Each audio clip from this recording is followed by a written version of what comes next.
All right. So, Hikaru does not play the Queenside Ruy Lopez exactly as I do, but he plays chess a lot better. And he has played this opening a couple times. So we're going to have a glance at a couple of his games with this opening here. Okay. And we're going to look at 3 games in a row against Kramnik because I wanted to start with games where white trades on f6. Now, trading on f6 is complicated strategically. For a long time in my chess career, I didn't really want to know about the white side or the black side of these bishop takes f6 positions. They also come out of the Trompovsky, right? Like in the Trompovsky,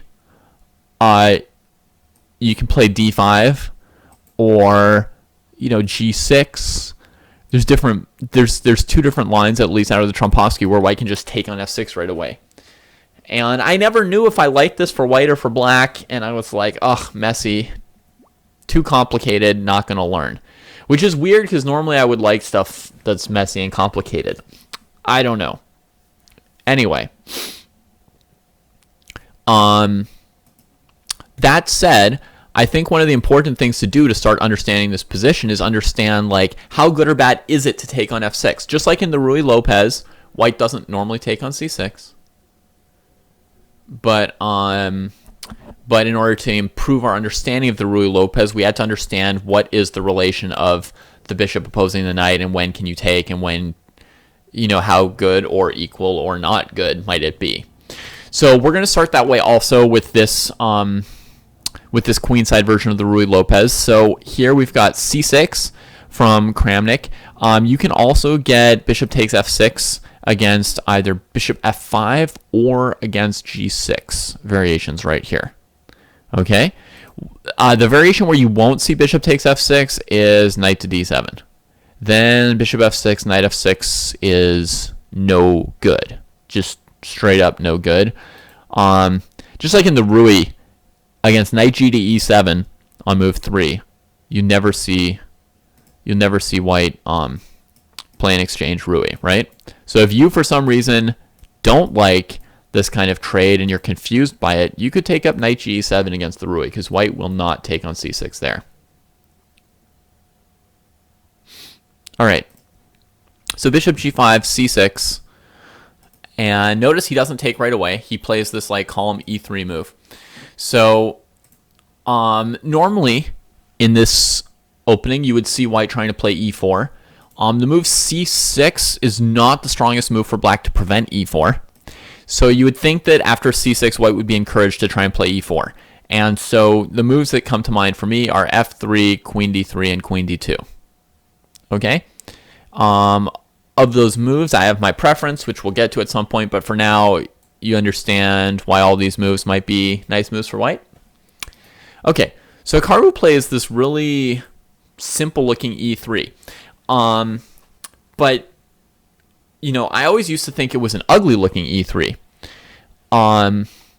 What's ugly to me about this move is you've got a knight on c3, like restrained by these pawns. It's preventing you from playing c4 to put any pressure in the center. So to me, you're like obligated to play e4, right? And now we play e3. So it's like my plan is to play e4, and I've lost a tempo, like right out the gate from the get-go. I'm committing to being down a tempo at some point when I play e4. So that's a little bit odd. It's less odd if you think about what options black might do less. This move is not as terrible as it seems. If black plays bishop g4, then you can play f3, and you wanted to play f3, e4. So then suddenly you're not down a tempo anymore, right? What else could black be going for with c6? Well, if they play e6, you can then play e4, and the c6 move doesn't really help at all in the French positions, right? Bishop g4, you have f3. So usually c6 would probably be associated with playing the move Kramnik did play, which is bringing the bishop out to f5, right? Oh, and someone has a good question, so we're actually going to go back one step here, right? So not only could white have played f3 or queen d2 or queen d3, they could actually play e4 immediately here, which in some sense is like the goal of this opening, right? So why not play bishop takes f6, e takes f6, and then e4 right away in this position? Okay, this is an excellent question, and thank you for keeping me from skipping over this by accident. So this is extremely comparable to an exchange Ruy-Lopez straight up, right? But the difference is, in this kind of a variation in the exchange Ruy-Lopez, the opponent would always have played h6 at least, right? Wasting one tempo getting your bishop to go. So you wouldn't have like done this like completely freely. So if you compare this to an exchange Ruy-Lopez, normally white would already have a tempo on castling, or in this case it would be like, queen d2 would be prepared. Specifically, I think there is also a problem with this move order, which is the response bishop to b4. Now bishop b4 is sometimes good, sometimes bad, and sometimes okay in this opening. There's no hard and fast rule on it. It can be a really good square for the bishop and can be a really bad square for the bishop. It often revolves around whether or not provoking a3 is good or bad for black, and sometimes a3 is bad for white, and sometimes it's good for white, and that can affect whether or not you want to play bishop b4, because there are a lot of lines where you go bishop b4, a3, and then you just bring the bishop back to one of these squares. And so it's really about whether a3 helps white or not. But here the problem is that on bishop b4, we're immediately struggling to keep control of the e4 square. That's really the annoyance here. And if we trade off on d5, black can take, and take. And what you see is that in this position, the c-pawns are quite weak. Okay? They're weak in a different way than black's f-pawns. The c-pawns are weak doubled pawns that can actually be sieged and attacked, and black can aim to capture them. Whereas the doubled f-pawns are just weak in the sense that they can't attack themselves. Okay, so they don't have any defensive weakness, but they have offensive weakness. These are both defensively and offensively weak. Okay, so this is actually like a problem for white, that after achieving e4, trading is actually bad for you. You kind of need to spend a move here to avoid the doubled pawns on c3, but you also need to spend a move here to not lose the pawn on e4. So there's not really a great answer to that for white from this position, in my opinion. I think the most logical thing you could do as white here would be knight e2, sacking the e-pawn so that you can then play a3.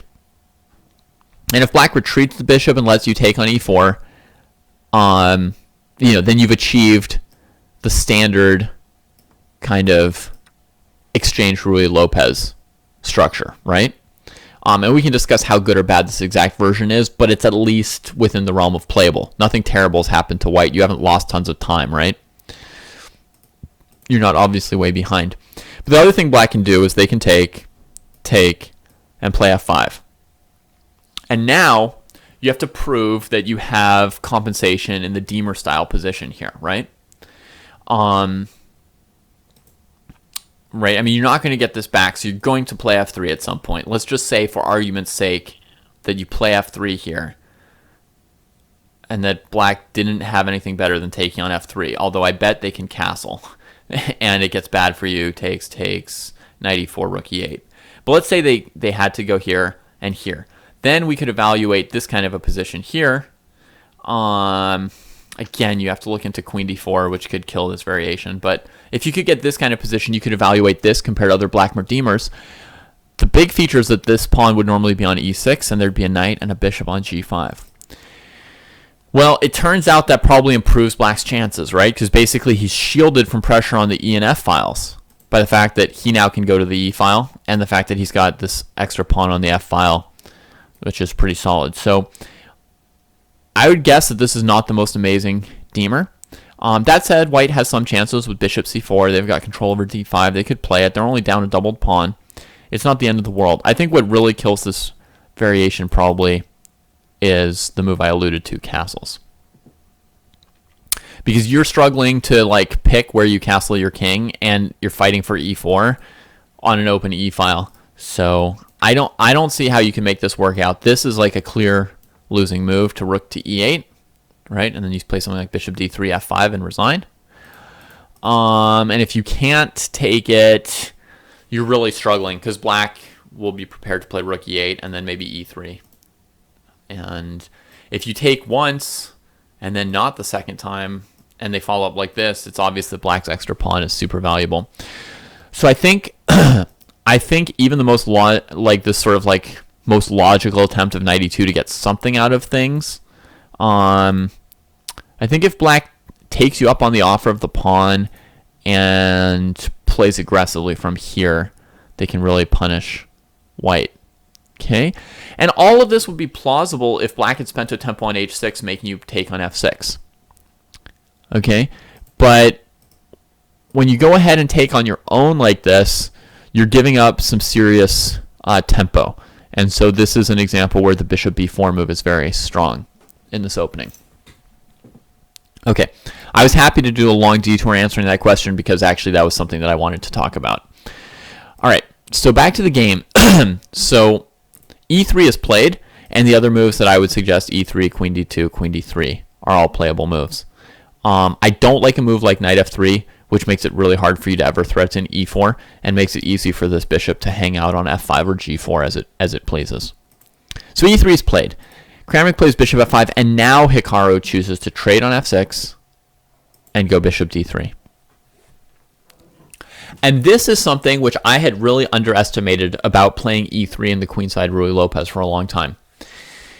e3, if it cuts off bishop g4 and if it makes your opponent play bishop f5, then when you play bishop d3, you are going to win back the tempo that you spent on e3. And you're actually going to win control over e4 a lot of the time. Because this piece being undefended, if they take and you take, you got queen to d3 for free. Right? And now you'll be able to play e4. Obviously, you have the tempi to force through e4 very easily here, right? So now you're going to get an e4. You're going to have a slight advantage in space in the center, and your opponent's going to have a dark squared bishop and a doubled pawn, which could be liabilities or advantages because he has a semi-open file. The bishop could be better or worse than your knight depending on how he handles these two pawns. Or it could be equal to your knight. So this is like a fully playable position. This is the idea, and I think white certainly has chances for an opening advantage in this exact rendition here. So bishop d3 in general, this is like the crux of why the e3 lines aren't as bad as I initially thought they would be, because all I didn't like about e3 was losing a tempo. If you win back the tempo, then it should be fine, right? So now black could play like e6, bishop g6, queen d7. Different options, right? The move that tries to keep up on development is a move like queen d7. So that is an important and interesting move. It may force you to play knight a6, which may be like a commitment that that white didn't want here. That black, Kramnik, didn't want here. The other thing I can imagine is white playing knight e2 being something that he doesn't want because white wants to come here anyway with the knight, looking at these squares, and you get something like this. But it depends. It depends. This could be good or bad depending on how this move here works out. The attempt to control the light squares in the center with pawns, since you're going to be left with this bishop. It's really valuable to get the pawns to the light squares in this particular line right here. But yeah, this knight maneuver to g3 might be something that black isn't excited about. White might even play like a3 here to keep that knight off to the side. Thing is, black can't really prepare e6 and f5 unless they're willing to defend this pawn structure, which they shouldn't be, by the way. This is just actually too weak. So yeah, so the queen d7 tension is like hard to work around with this bishop since it wants to come out this way, and you want to move the e pawn, and now we've relegated our knight over here. I think potentially in positions where black recaptured with the e pawn instead of the g pawn, potentially there you could do this because you can continue making developing moves you want to make from here.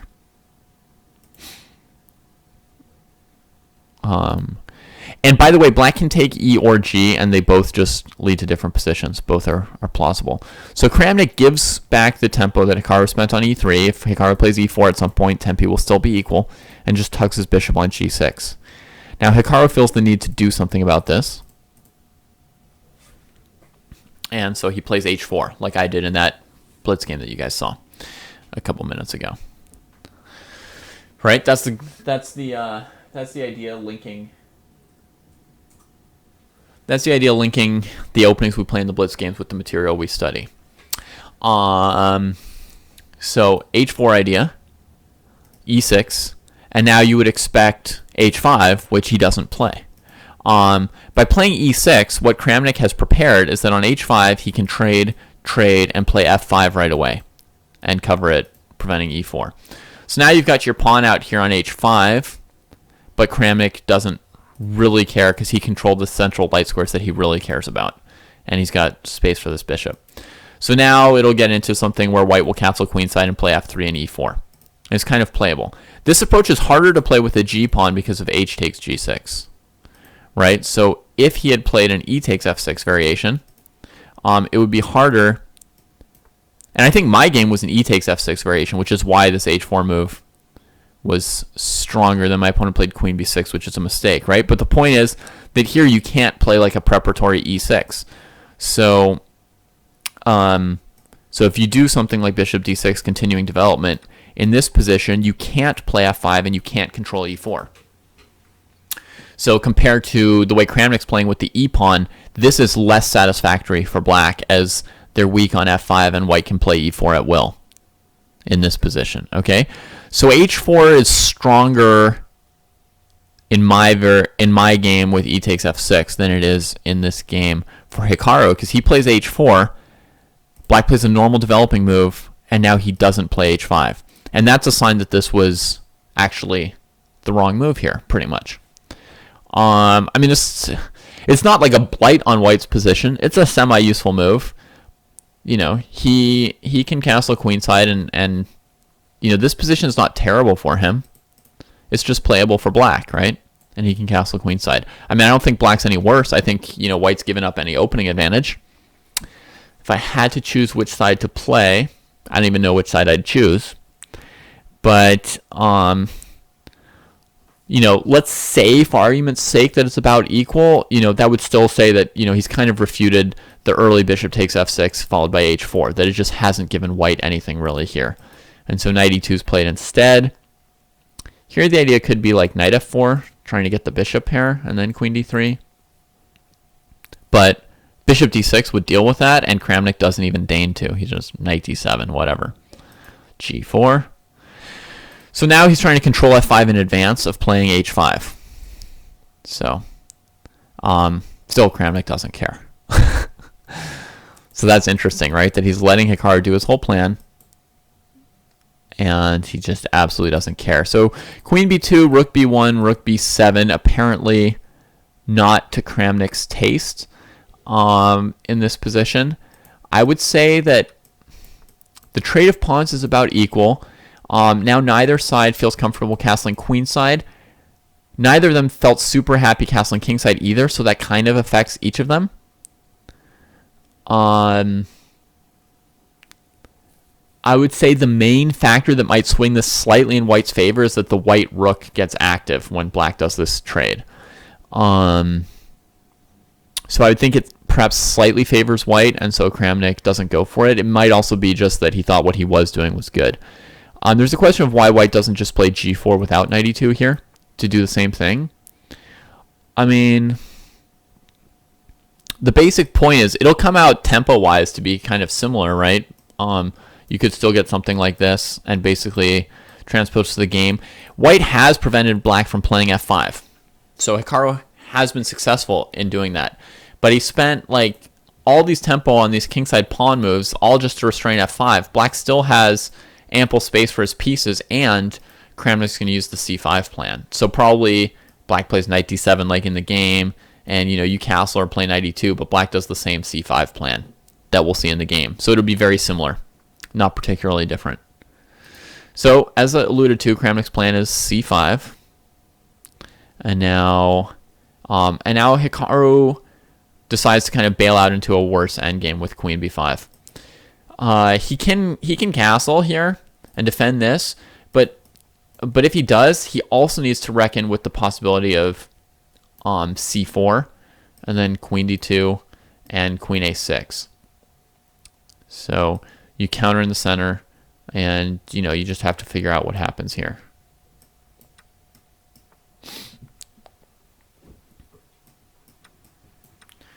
Right? It's messy, but you'd have to tell that particular one was probably winning for black at the end. Black sacked a pawn, but like if you move the knight, they get queen a2 and they're better. And I guess you can keep playing like this and it's still messy, huh? But black's gonna be looking to play c3, pawn takes, and bishop a3 or something. I don't know. It's still messy. Honestly, knight f4, rook e1 is some counterplay. I don't know. It's still messy. You have to really evaluate that to allow c4.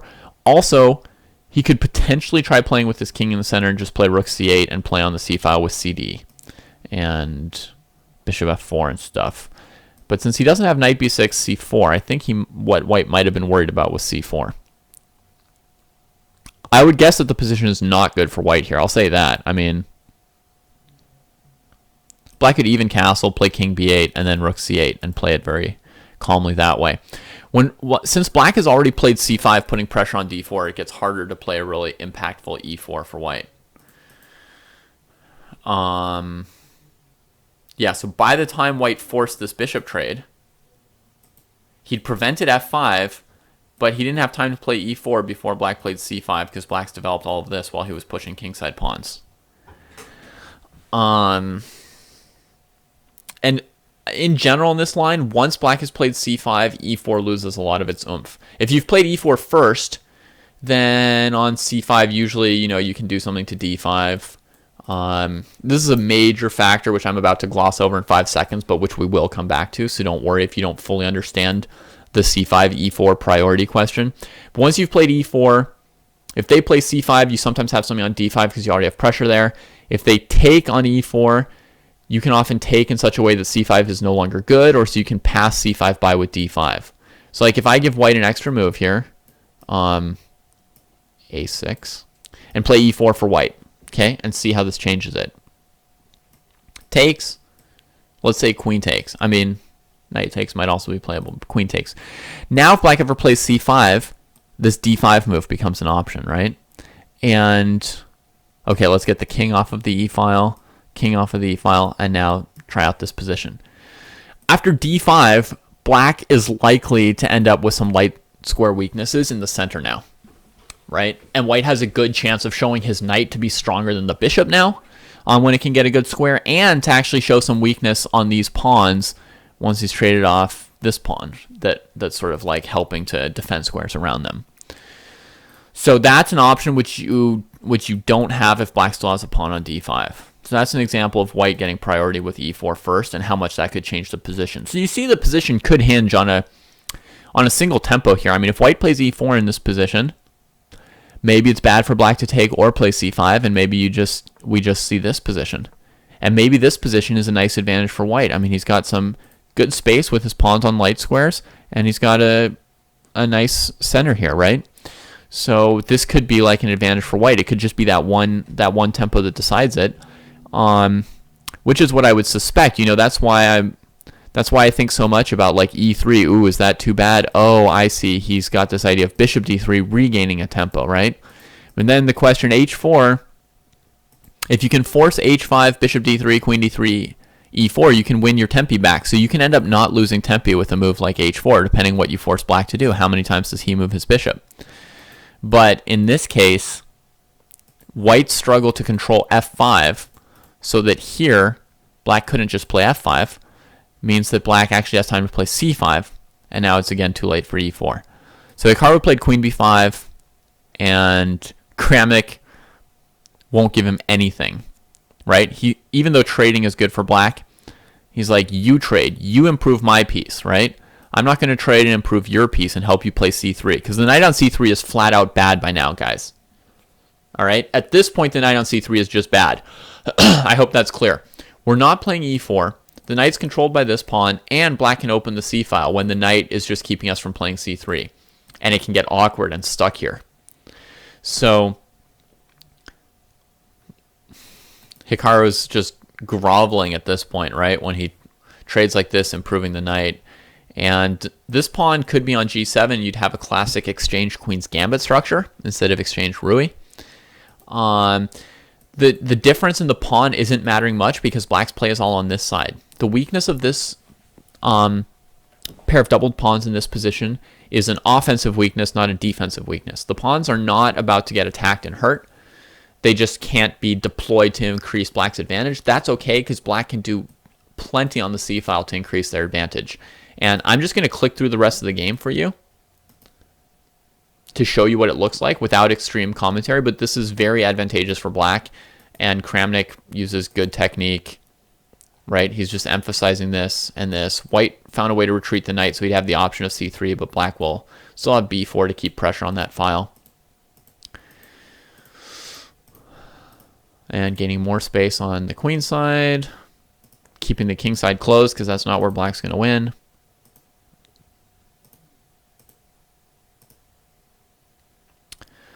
And, you know, he could go eventually a4 and b3 as a plan to try and break through. But a tactical opportunity arises, and he finishes Hikaru on the c-file with a checkmate with the two rooks after the bishop sack on f4. Bishop f4, you see, tactically, white was forced to lose at this point, right? And black has no need to castle kingside in this line. No, he's just perfectly fine just with the queens off the board, just building his pressure on the c-file. A very, very convincing win for Kramnik, in my opinion. Let's go put it in my files here.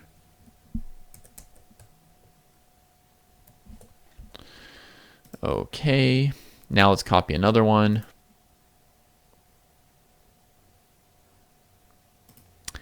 The next rematch of this rivalry occurred 2 years later.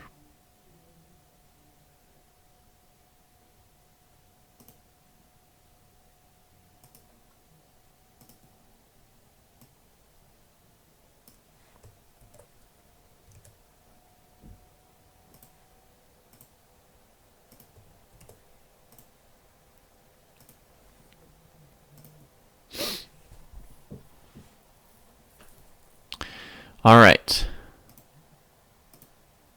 This time, Hikaru took on f6 without even playing e3.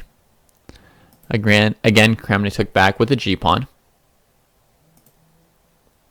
The nail in the coffin in that game. I mean, black advanced the a and b pawns and would have eventually been able to break through with b3, in my opinion.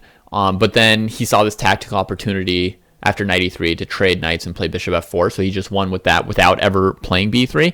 But I think eventually he was going to win with b3. Okay, so here Hikaru trades on f6 first and then plays e3. To be honest, it seems like a less precise move order than in the previous game, since it commits to the trade on f6. But Kramnik repeats the game anyway, gladly. And now Hikaru plays a new move, f4 instead of h4.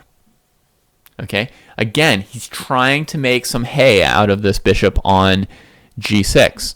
And interestingly, against the pawn on g7, the h4, h5 seems to be better. And against the pawn on e7, the f4, f5 seems to be better. In this case, this f-pawn can restrain this e-pawn if it gets to f5, whereas the h-pawn doesn't help fight against that e-pawn and does help fight against the g-pawn. So with the pawn on g7, h4, h5 is better because, you know, your rook gets involved instead of f4, which weakens your e-file. Here, the e-pawn blocks the e-file, so the weakness of e3 is not as bad, and the f-pawn can tangle with black's e-pawn, as you will see. Kramnik plays e6. Nakamura just plays f5 anyway. He says, welcome to the Potzer's gun. Is that what you guys called this pawn structure? The Potzer's gun. So now, Nakamura, in theory, is happy with what he's done, right? He's entombed this bishop. Got this very weak pawn structure. He could eventually probably take on f5 if he wants to, and then go about sieging these pawns. However, he has a pretty important countervailing weakness on e3, which is not by any means going to be easy to cover. And it's going to be hard to... I mean, he may have an advantage, but it's the kind of weakness that's going to make it hard to convert your advantage when your opponent has counterplay against that, yeah? So Kramnik aims at it right away. Nakamura covers it for now. And they develop.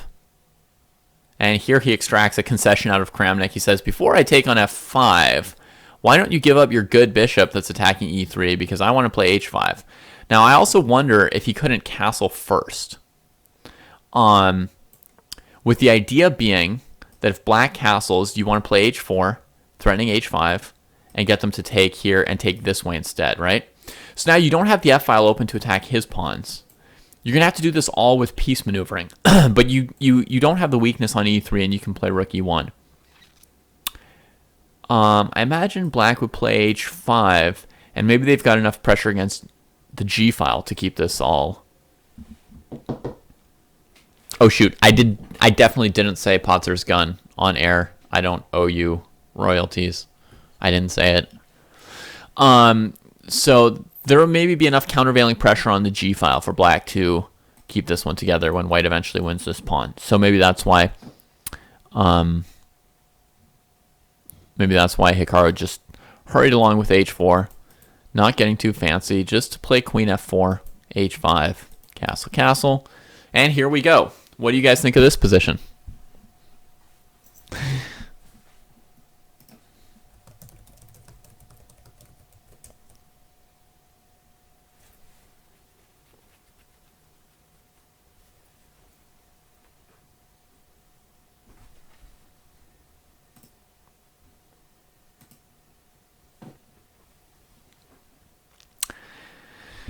So, white's position is certainly not worse, right? We can say that much. There's like no way to lose this position for white because this bishop actually can't get out.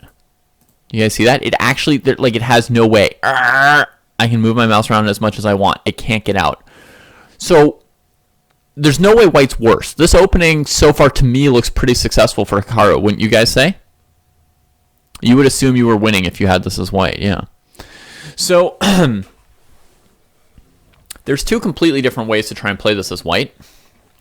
One is you take the pawn on f5 and then attack h and f pawns, right? You do that with like rook e1, rook f1. You can bring this knight to f5 if you want. So that's one option. You defend you put your rooks on the e and f files, and then you take on f5 at some point and try and attack black's pawn weaknesses on the king side. If you do, black has these three weaknesses at the end, and you have these two weaknesses.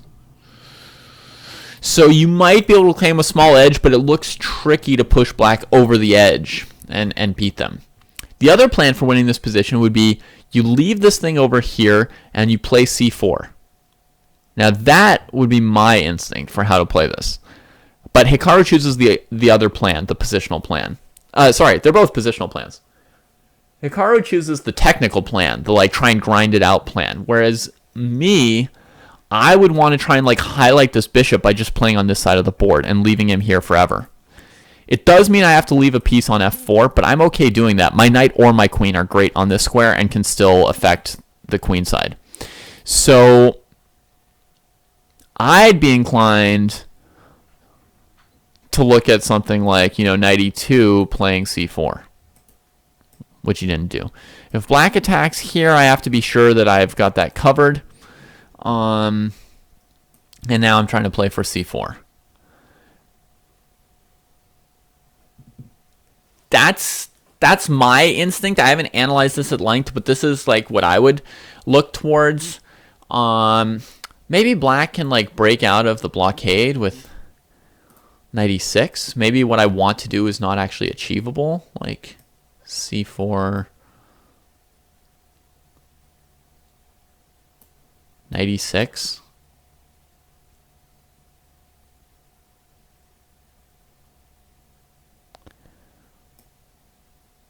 Queen f2, f4.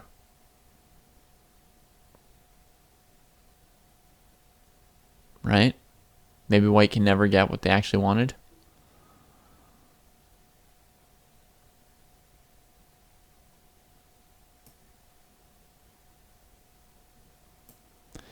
Yeah, you can also play d3 takes f5 here, but in either case, black's keeping us from doing what we wanted to on the queen side. They've successfully traded off the bad piece.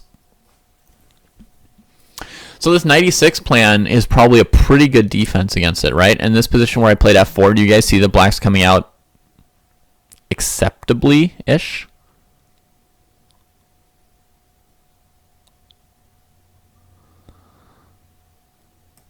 Maybe here, here, here, here.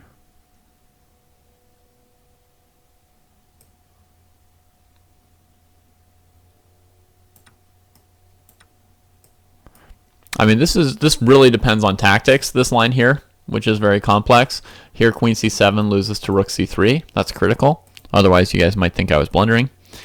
But strategically, this position's like close to equal, so it really depends on like the tactics of whether or not white gets anything here, right? Queen f7, knight d5, or queen d7, knight g6. And like, is it enough to really have an advantage, or does it not matter? But certainly, this seems like a good defensive idea for black. Just trying to break our blockade here. I don't think there's anything like super we can do against that. Other than just maybe preparing to switch plans to this plan, right? And say, hey, while you were moving your knight a couple times, I've got my pieces into position to try and really press this advantage here. But still, you gotta be able to play this technical position here that Hikaru had, that Hikaru was going for, but it's tricky. I'm not sure how good it is. Maybe here, knight f4 to h5, maybe rook g3, grabbing the g file while you can, so there isn't counterplay against your g2 pawn.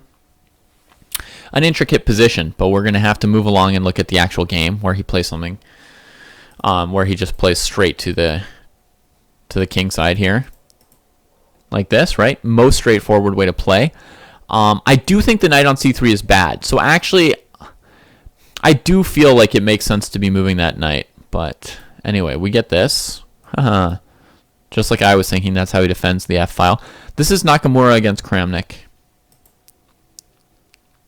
But the way Hikaru plays it, right, with the quick rook e1, he's actually is using the knight on c3. He's using it to play e4 and fix the knight. So now he gets rid of the weakness on the e file and gets a healthy pawn majority against a crippled pawn majority. And now his plan is really revealed, and it's obvious that white has a big advantage, right? So that's really nice. I mean, let's see if did black have any defense to that? Rook d1. Right, so he's still thinking he'll get his knight out by playing e4. And there's just no stopping it. Yeah, that was great. Okay, so this looks like a nice advantage for white once again. And Kramnik's just like struggling to try and get the counterplay he needs here using this knight d6 threat. If white doubles here going after this, then perhaps his plan is to play knight e3, rook takes, rook takes, rook takes, rook takes, and just try and like trade off all the kingside pawns and try and scramble for a draw there.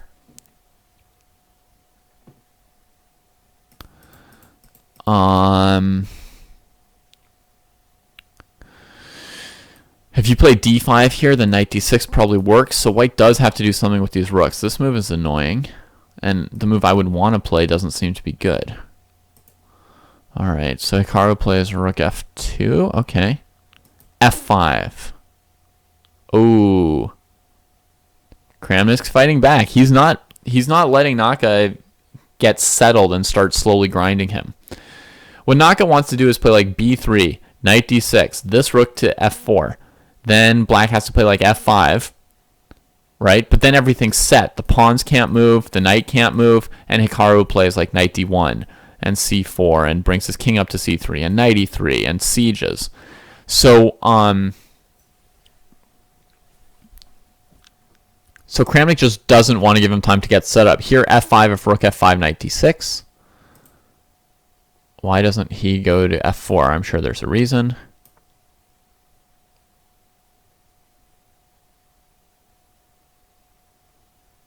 But I don't see it. Maybe it's this move. Because rook to e1 is super annoying.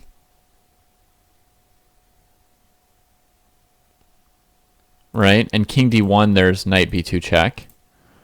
So it forces something of this kind. All right, and we got to keep up the pressure as black here. I think possibly we just get a draw with knight e3 now. No, knight e3, rook g1. Rook e3 stops b3.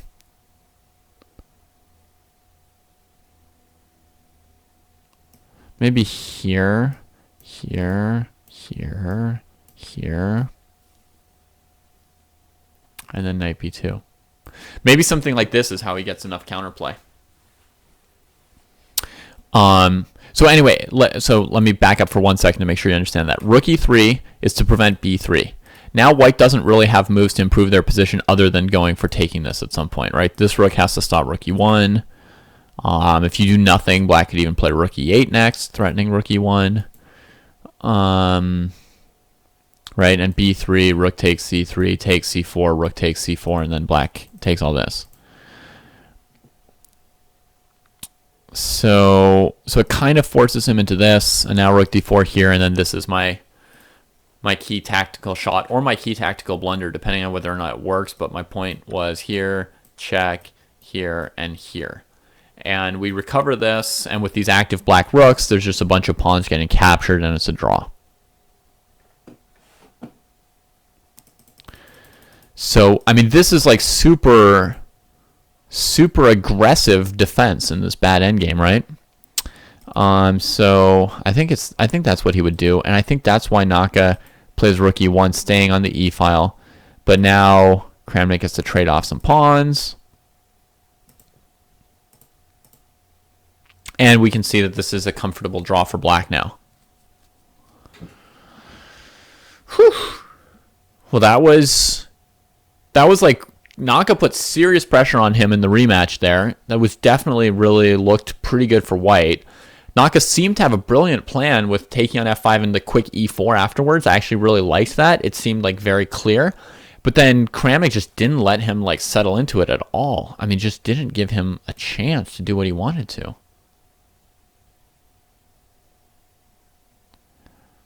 It's amazing how this knight like comes in just in time and comes up with all kinds of stuff here. All right, so on to the third one, shall we? There's a third game between these same two. Played 2 weeks after that game. Just going to save my PGNs so I can post them later.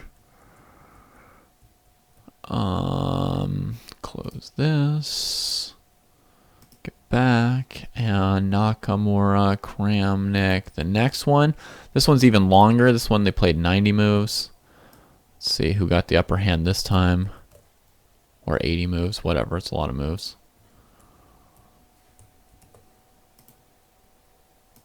Start here. All right. So bishop g5, c6, he takes again, and this time Kramnik varies it up with e takes f6. And now Naka plays e3 and Kramnik plays f5. Yeah, in my understanding, this basically refutes this move order for white. And that's why I would think that Naka should play like e3 like in the first game, and then after bishop f5, for example, then take. And then on e takes or g takes, you play bishop d3. So let's see. It's weird. It's like he played the right order the first time, and then he like forgot his move order or something. It seems like, I don't know. It seems like he's playing a worse move order now, because after e3 here, just f5, bishop d3, g6.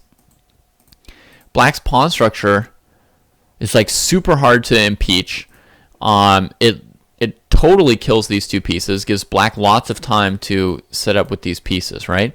So you guys see, I think like an important thing is this bishop takes f6 is simply too early, right? You've got to, either, wait for black to play h6 or wait for black to play this bishop f5 move, and now you've got the bishop d3 tempo. Someone's saying that a computer they play against always plays h6. Against h6, you should take on f6 for sure. That seems right to me. Right, now they've done this. You can play e4 in one turn. You can also play a move like queen to d3 here, just stopping bishop f5 and also preparing to play e4 and castle. And you can also play e3, right? There's no bishop g4 on bishop f5, bishop d3. But it seems to make the most sense to just play e4. I mean, again, we might have to make sure that this works.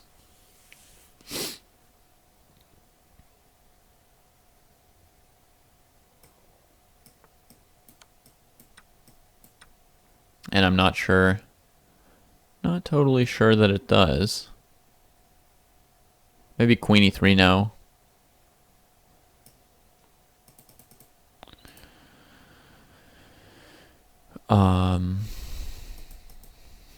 Yeah. But yeah, basically, I mean, h6 is like a wasted move in this position that slightly weakens g6 further, and these are the squares that you're about to fight over, are f5 and g6. So after h6, this is definitely playable for white. I would think, if you play a move like queen d2 or queen d3 waiting, then black can play f5, right? Like in this game. And then it's not that good for white. So against h6, it's probably really actually critical to play this e4 right away. And then bishop b4.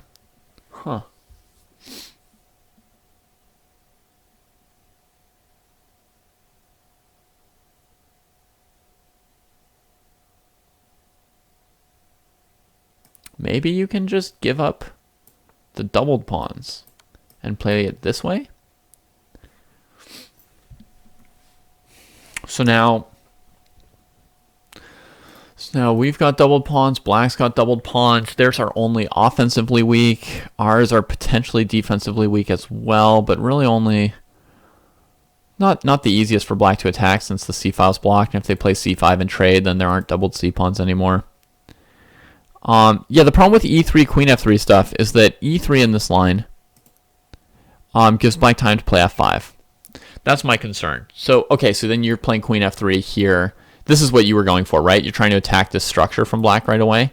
And then maybe you're going for h3, g4 or something.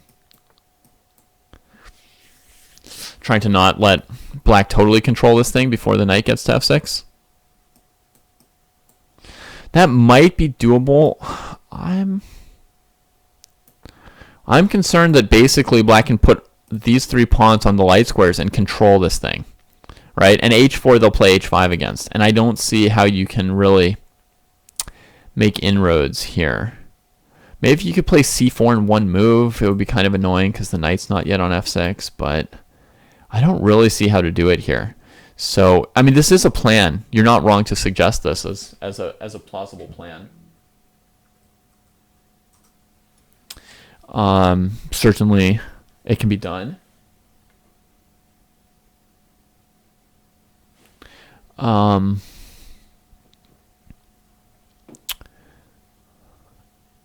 I think in this case black deals with it okay. So I think critical against h6 the computer's playing against you is you trade once and play e4 right away against e takes. And then here I think you take the doubled pawns. And if you're going to take the doubled pawns on c3, then it's best to develop your bishop because that's the best piece to have on e4 at the end of this. Because it coordinates with your rook to put some pressure on how black's going to queenside develop.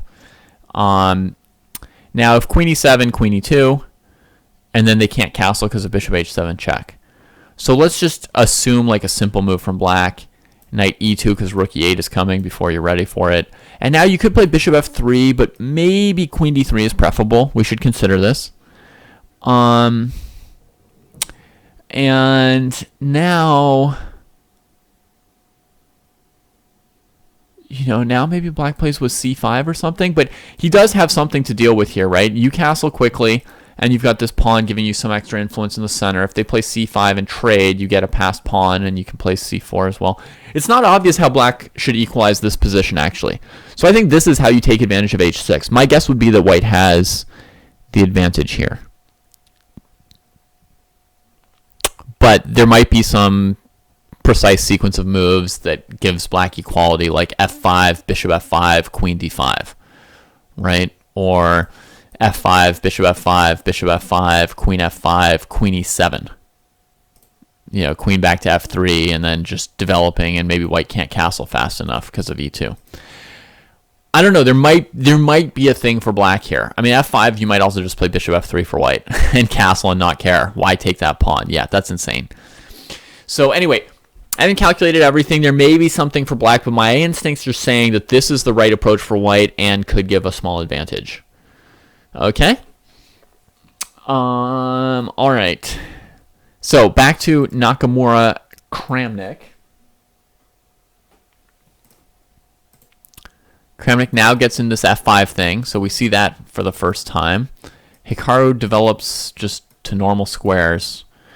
And yeah, in this structure against c4, when you have this, you often just simply trade instead of trying to defend. Because if you try and defend with knight f6 and let white trade, and end up with a c-pawn here, white can kind of hurt with a c-pawn on d5. With a pawn here, you can end up defending that for a long, long time. It can be kind of annoying, my opinion. So very often in this kind of structure, e takes f5 structures, which you'll see out of the Slav defense as well sometimes. Very often you just surrender the center completely with d takes c4. But even though you don't have a d or e pawn now, you still have substantial control over the two squares d5 and e4. This restrains white from doing anything super special in the center with his pawns. This pawn is still able to take two squares away from you, but you still have ample room for your remaining pieces, and you could break with c5 at some point if you want to, or you can just sit with this structure here, and it's hard for white to attack you, right? They could try a minority b4, b5. You could play a6 to deal with that. But there's not like super strong plans for white in this structure, as we'll probably see. I guess Hikaru was playing for e4 maybe.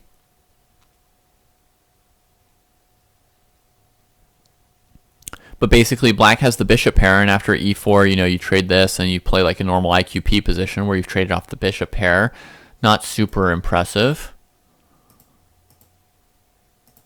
And so Kramnik takes on a weakness on the c file by pushing b5 in order to get control of this diagonal and get some more valuable squares for his pieces. And Hikaru is trying to control c5 to make that a problem for him. And then finally hits on the other side with e4.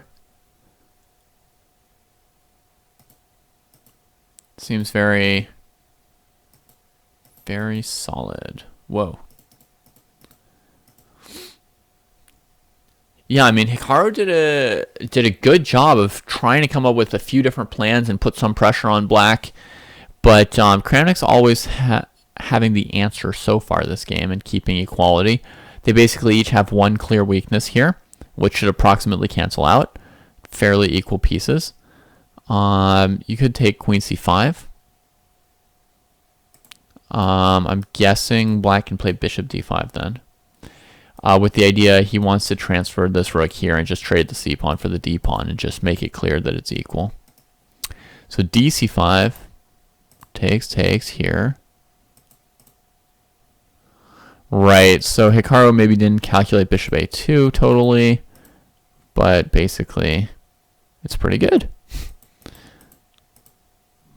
Black equalizes like this, and then more than equalizes with queen c2. So I think eventually the game was a draw, but obviously now that white lost a pawn, white's the one defending. And they played another 40 moves. Woo! All right. So, very cool. That is our first set of Qside Ruy games between masters, focusing on the variations where, or the structures at least, that come out of white trading on f6. You saw that there's a very important interplay around the kingside squares with these pawn pushes. Actually, there's one more game I want to show you that's related. So I gotta spill over a little bit because there was a Nakamura-Mamedjarov game from the same month, I think, that was important.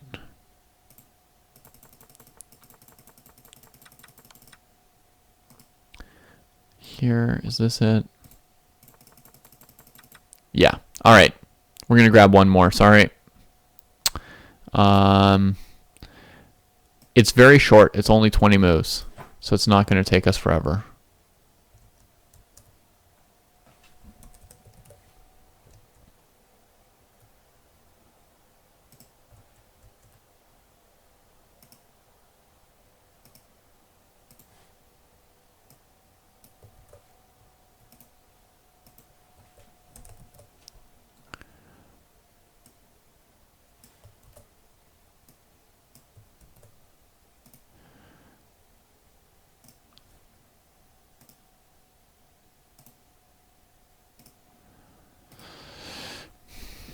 All right, so here's Nakamura. Again, taking on f6 before playing. Again, taking on f6 right away, but here black's played bishop f5 instead of c6. So he already knows that he can play the bishop d3 thing here against Mamedyarov. And so we get this position. Now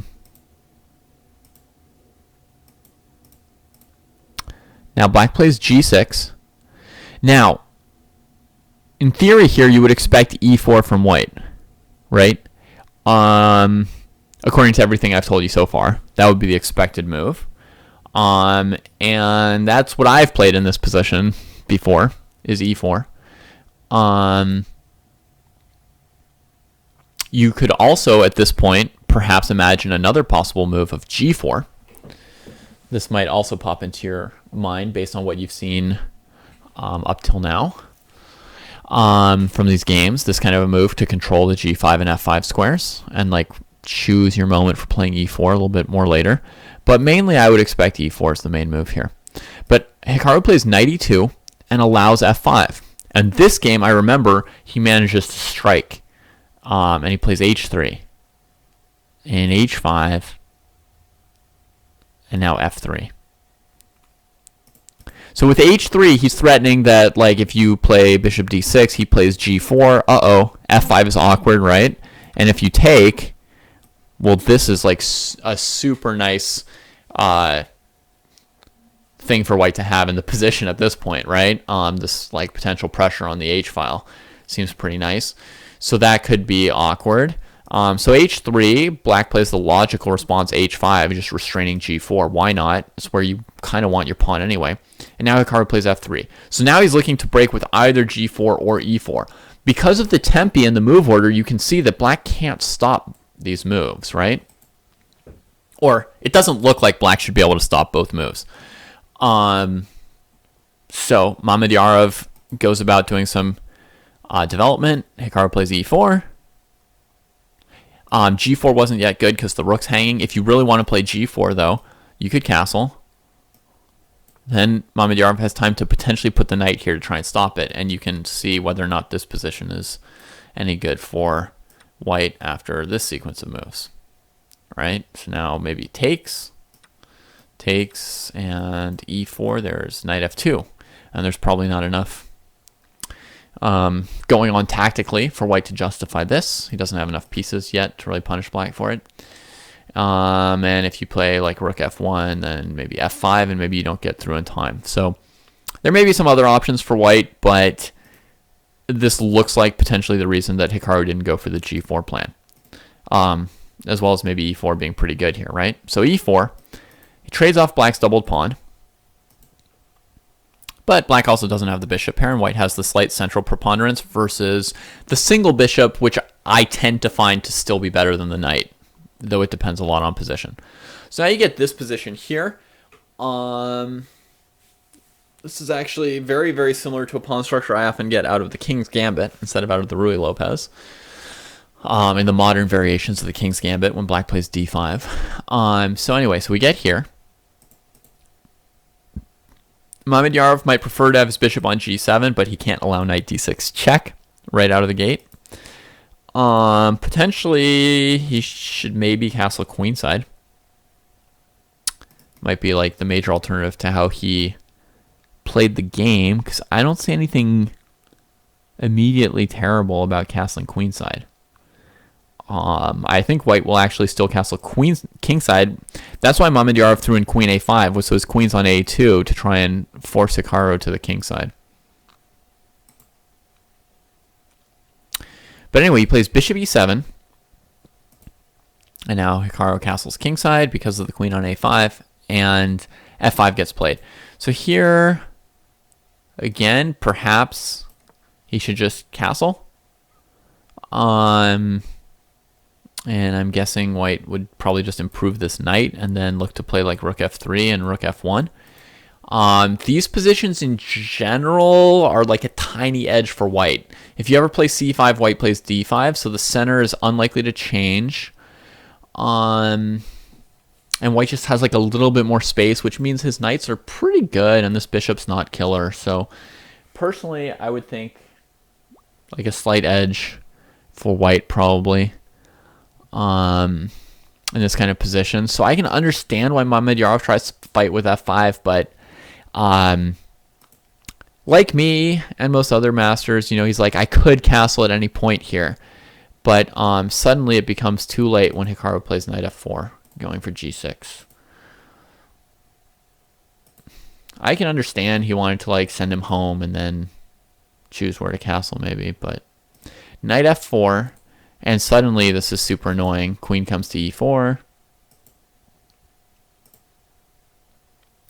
And any which way he castles, it looks like white will be able to just take back the piece. And now white's also starting to move like knight e6 to c7 here.